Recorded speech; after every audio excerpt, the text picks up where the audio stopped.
This week on Legal Tech One-on-One, other than needing a haircut and a shave, I think I look quite cool these days, quite hip, young, if you will. I speak to the legal counsel of Lookout, who is a gentleman called Colin Levy. He is very vocal on LinkedIn. He loves to talk about legal tech, and so do I. We have a great conversation about a couple of things, which includes emotional intelligence in lawyers, how vendors can do better. Please, technology providers, show your clients the pricing before you get too far into a demonstration. Also, how we can all work more harmoniously for legal to adopt technology. I hope you enjoy. We're changing up slightly. If you don't like it, let me know. If you do like it, let me know. Speak to you soon. See you later. And now for something completely different. Colin, thank you so much for joining us today. It's lovely to see you. We've spoken a lot on LinkedIn. It's my pleasure. Yeah, it's always great to connect with people face to face, especially these days where getting together in person is incredibly challenging oftentimes. So yeah, it's a pleasure to be here. Absolutely. And just for the benefit of the viewers, can you give a bit of an introduction to yourself and who you are and what you do? Sure. So my name is Colin S. Levy. I have been a in-house lawyer, primarily focused on commercial transactions for pretty much most of my career, going on 10 plus years now. And in addition to being an in-house lawyer, I also am a frequent writer and speaker on legal technology, its impact and ongoing influence on the practice of law, the business of law, and the legal industry as a whole. Great, thank you so much. And as we spoke before we started recording, this is kind of a weird world we live in at the moment, right? So kind of as we spoke, we've just gone into tier 5 or this kind of surprise platinum round. Oh, it always reminds me of, there's an episode of Frasier when they go to a aromatherapy place, and they always go through additional doors, and they get to kind of the platinum door. There's a platinum door. Platinum? And they go through the door, and it's actually the garbage, right?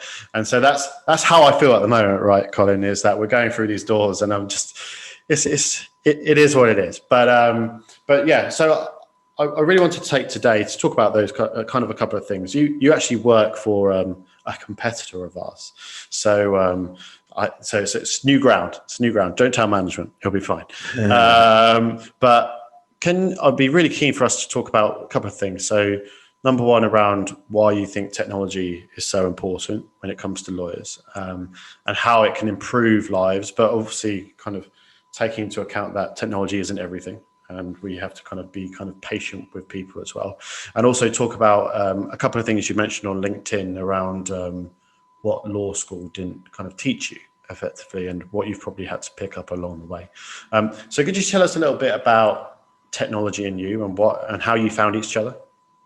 Sure. So, it's sort of a funny story because I've always been interested in technology to a certain extent. I mean, back in high school, some friends and I co-founded a company to provide website consulting and design services that we all thought we would, sell for $1 billion. And that's it. Yeah, and you retire and you're ready to go. It didn't quite happen that way. However, it did give me my first taste of technology and where things were going. And then many years later, I found myself after college working for a big law firm as an IT paralegal, creating electronic discovery databases and helping assist with the management of those. And it occurred to me that, all right, so if lawyers are using technology in this way for this purpose, why aren't they using technology for other areas of law and other practice areas? It always occurred to me that seemed to be a strange thing. Subsequently, after law school, when I started, really practicing law in-house, the lawyers, most of the lawyers that I worked with, were not very tech savvy. Kind of, were all about, just, email was the extent of which they used tech, was emailing things back and forth, using Word to, red line things and all of that. And so, it really occurred to me that um, I wanted to learn more about why that was the case, and also perhaps, if I could, find people who were interested in tech, in the law, and what they were doing. So that started me on this journey of kind of connecting with and talking with a lot of folks who are really at the forefront of using technology in the practice of law or in the business of law. And some of these folks are lawyers, some of them are not. And that really kind of ignited my passion for speaking and talking about it, because, my goal in speaking and talking about it really is twofold. Number one, for myself to become better educated and learn more about it and become more tech savvy, and also to educate and inform others about it and help kind of create a new culture within the legal profession that embraces tech and doesn't fear it, but sees tech as just one tool in a toolbox to help lawyers do their jobs better and help clients get more satisfaction from using legal services. Makes sense. And along that journey as well, have you seen that, because obviously you being in legal and pushing tech to legal, have you seen resistance from colleagues in the past, or have people been quite open to it? What's kind of the general feedback that you've had from your colleagues and peers in this world? I'm laughing because the resistance has been more or less relentless. And thus far, I would say that, most of my embracing of tech has been met with curiosity mixed with silence. So not a whole lot of kind of embracing of it, interest in it, perhaps as kind of an academic exercise, or just kind of being curious about, oh yes, so you're this legal tech guy. Well, tell me a little bit about that. But in terms of its actual use and implementation, by and large, where I've been, that has not been the case. And I actually, you would think me saying that would make me feel discouraged and not want to continue on this path. But if anything, it actually has inspired me to continue on it, because there's just so many people who could benefit from it. Mm-hmm. And it just really requires just dedication and perseverance to kind of help spread the word and inform and educate. And that's how you get cultural changes through those kinds of things. And it takes time and it takes effort.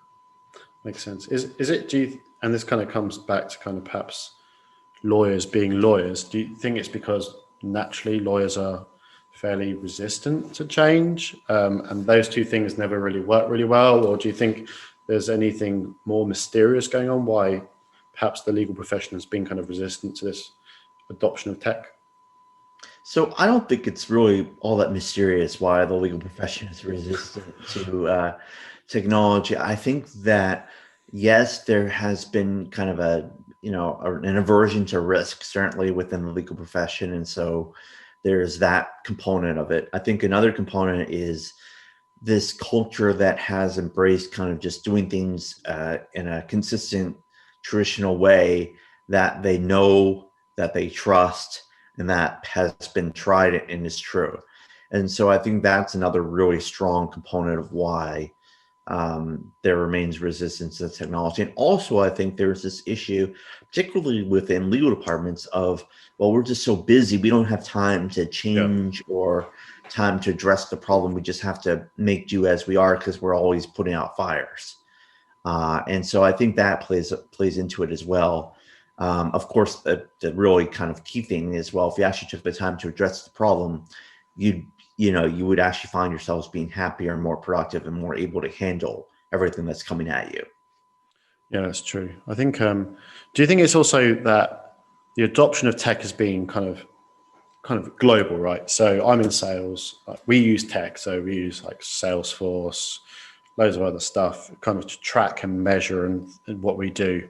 And that's kind of always been there from the kind of the word dot, because contract CRM systems have been around forever and a day, right? Technology in the legal world, it's been around for a while, but it hasn't been there forever, right? So so do you think it's that perhaps the old school are reticent to use it because they've always done something a certain way? And there's a classic saying in the UK, if it ain't broke, why fix it, right?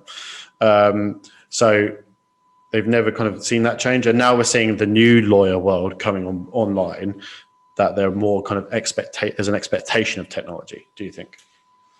So there certainly is a very strong undercurrent of this is the way we've always done things, so let's continue doing things that way.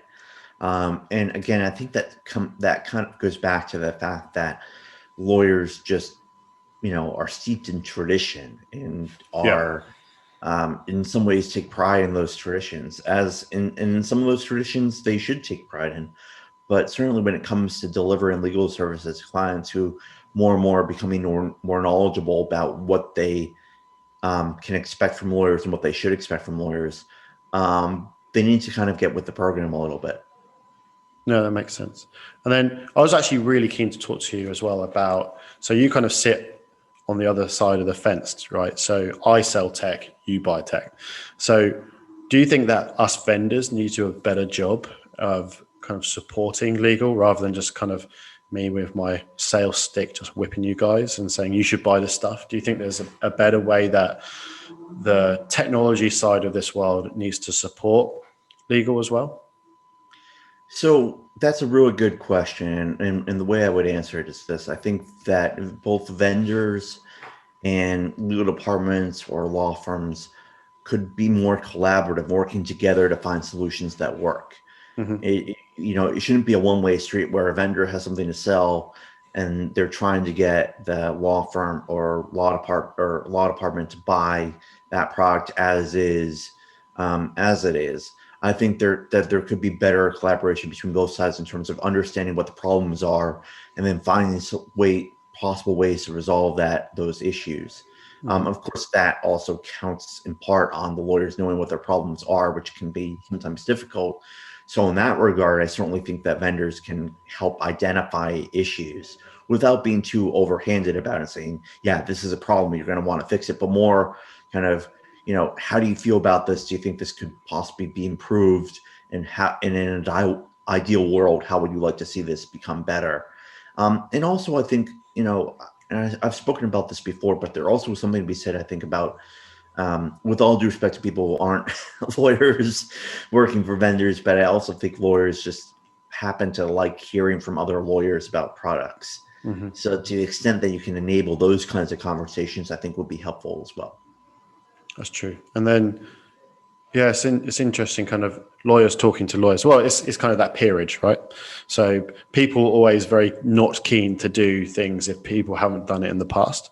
So that's the other piece of it. Yep. Yeah. And well, it's that classic thing is that you don't get fired for hiring IBM, right?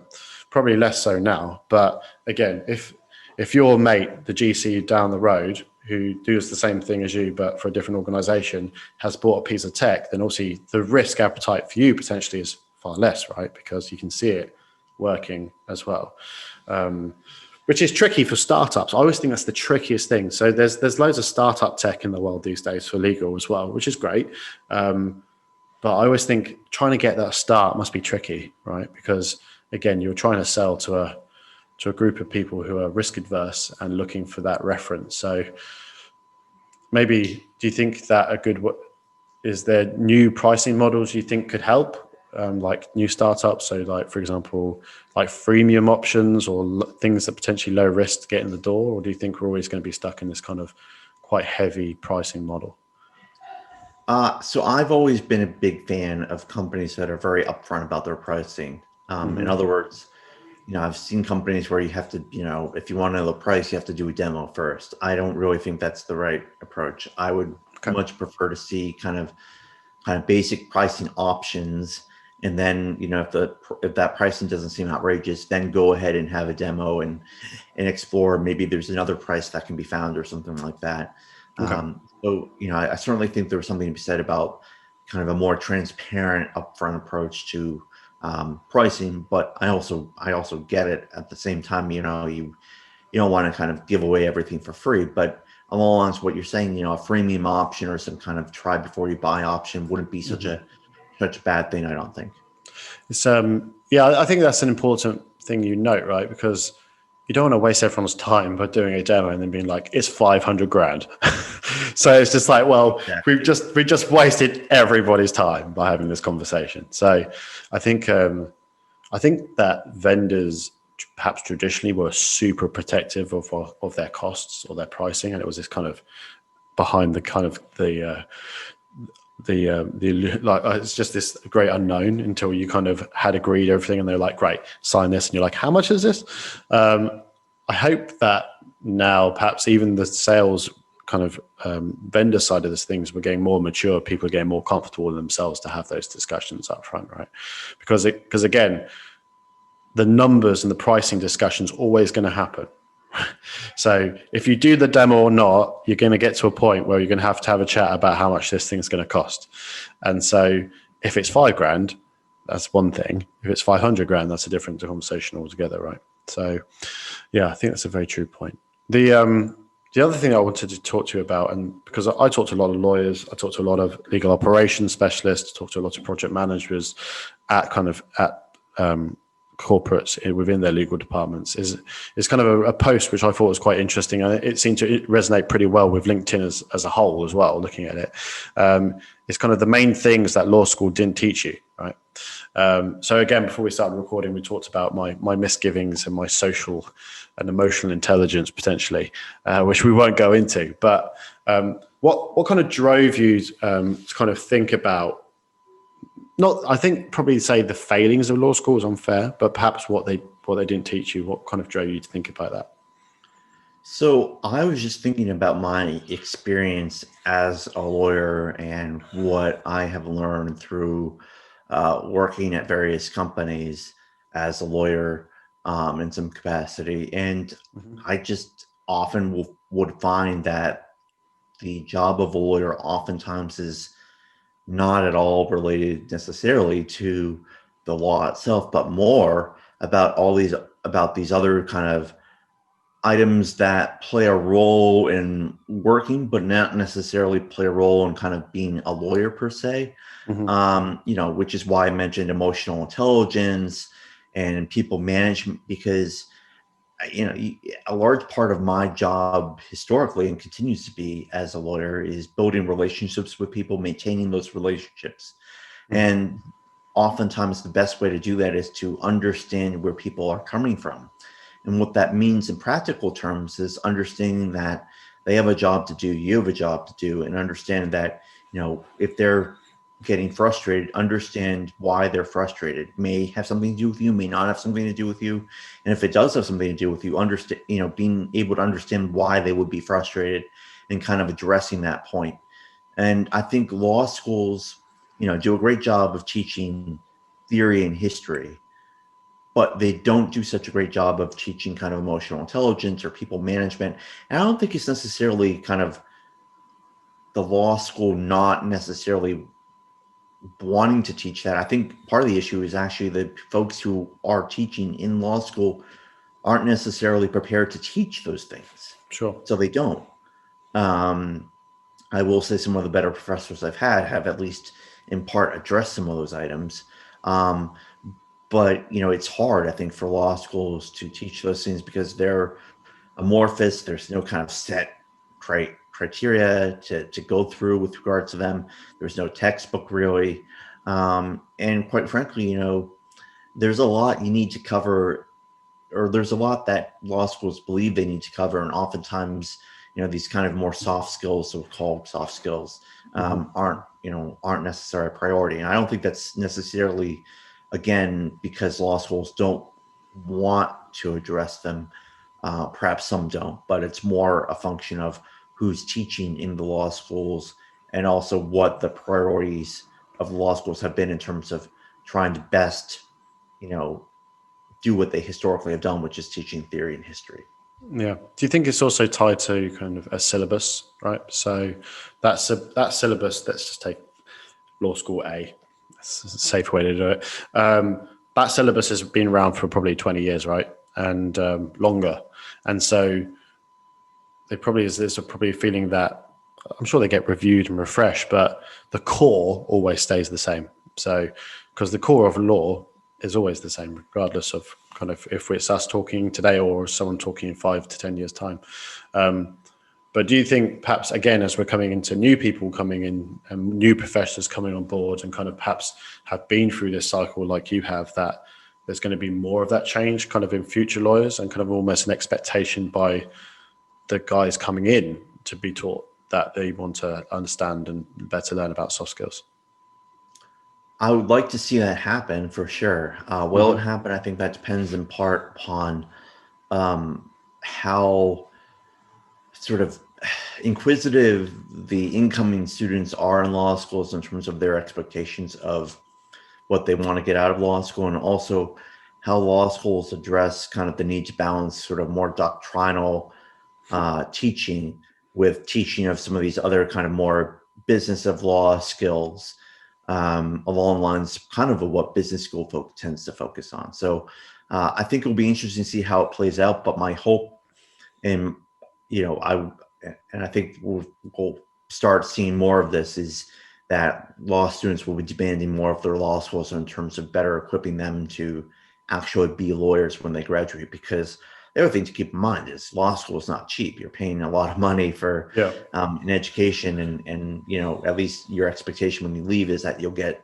some degree of return on that rather large investment. Mm-hmm. That's true. And then, so kind of pivoting to, we are now in the new year, so it's 2021. So happy New Year. As a legal counsel, do you think what you've learned over the last 12 months is going to help or kind of hinder what you do over the next 12 months, if that makes sense? So that's an interesting question. I would say that, a lot of what I've learned over the last year has been about my own resiliency and adaptability and what makes me happy and what keeps me going. And I think those lessons will inform a large part of what I do going forward in terms of the work I do and how I approach it. And so I would say that certainly, if nothing else, the past 12 months and certainly some of this year as well, will continue to reinforce those lessons. And I think really make me think hard about what it is that I want to accomplish and how I want to accomplish those things. It's very true, right? I think this has all given us time to self-reflect, both personally and professionally, right? So people want to spend more time with their families. People don't want to spend more time with their families, right? People like what they do. People don't like what they do. I'm always really interested in see what the Freakonomics are, right? So I'm sure you've heard of the kind of the Freakonomics books and things, right? And those knock-ons. I'm always interested to see the sales of suits must be doing that, right? And the sale in webcams are doing that. And then, so what are kind of those knock-ons thereafter? And just the interesting and intricacies around it, right? I think that's fair. And then finally, I just wanted to talk to you about what you think the challenges are as well, right? So it looks like this is going to continue for a bit. And so have you come up to a better way of working with your partners within your organization? So the Robs of your sales world, have you come to a better way of engaging with each other rather than just harassing you via email? So my general approach in terms of, dealing with sales folks is I enjoy working with sales folks. I think that there's a lot to be said for how they do their jobs and how hard they work, because they, oftentimes will have to hustle, particularly, after a year like the one we've had. So my general approach is kind of, is based off of building relationships with them, understanding kind of what's going on in their world and trying best to be a resource and a partner for them, rather than be someone who just kind of answers questions for them or kind of is just there when they need you. I think the challenge associated with that, it sometimes can be the culture of wherever you work in terms of how things have traditionally happened at that company, and then seeing how best you can kind of adapt to that culture. So that's the other piece of it is building those relationships in the context of whatever the company's culture is. And that's something to be aware of, I think, regardless of where you work. Yeah, that's true. And I think, but also I'm hoping, talking to me personally, that I'm doing a better job of understand. And maybe it's because I work with the legal profession for my career, right, is that I'm doing a better job working with my legal counsel, Stasha. I'll just wave at her as well, right? And being kind of more sympathetic and empathetic to you guys also. So I always joke about it, but like making you look at an NDA which has got like no value, like on a Friday afternoon, right? That stuff can wait. And then it's insist that you do it there and then, right? So I think it's a two-way street. I'm sure you've seen that. Right. Absolutely, yeah, and I think that it definitely is important for the sales folks to kind of understand that while they do want to get whatever deal they have done, every deal can't possibly be top priority. It just can't. Oh, Colin, it's always the most important deal, right? Regardless of what else is happening out there, my deal is always the most important deal. Right. I mean, it goes back to even the days I remember in college and in high school, where every teacher, professor thought that their piece of homework was the most important one and had to take priority. And I think there has to be some understanding of, of balance, and also understanding, if it's a larger deal worth more, then certainly that is going to be, just by function of its value, likely a bigger priority than like an NDA on a Friday afternoon. But please sign my NDA, Stasha, if you're listening. but Colin, thank you so much for your time. I've really appreciated this, and this has been a long time coming. So thank you very much for your time this morning or afternoon. Thank you so much, and it's a real pleasure, and Happy New Year to you as well. Happy New Year.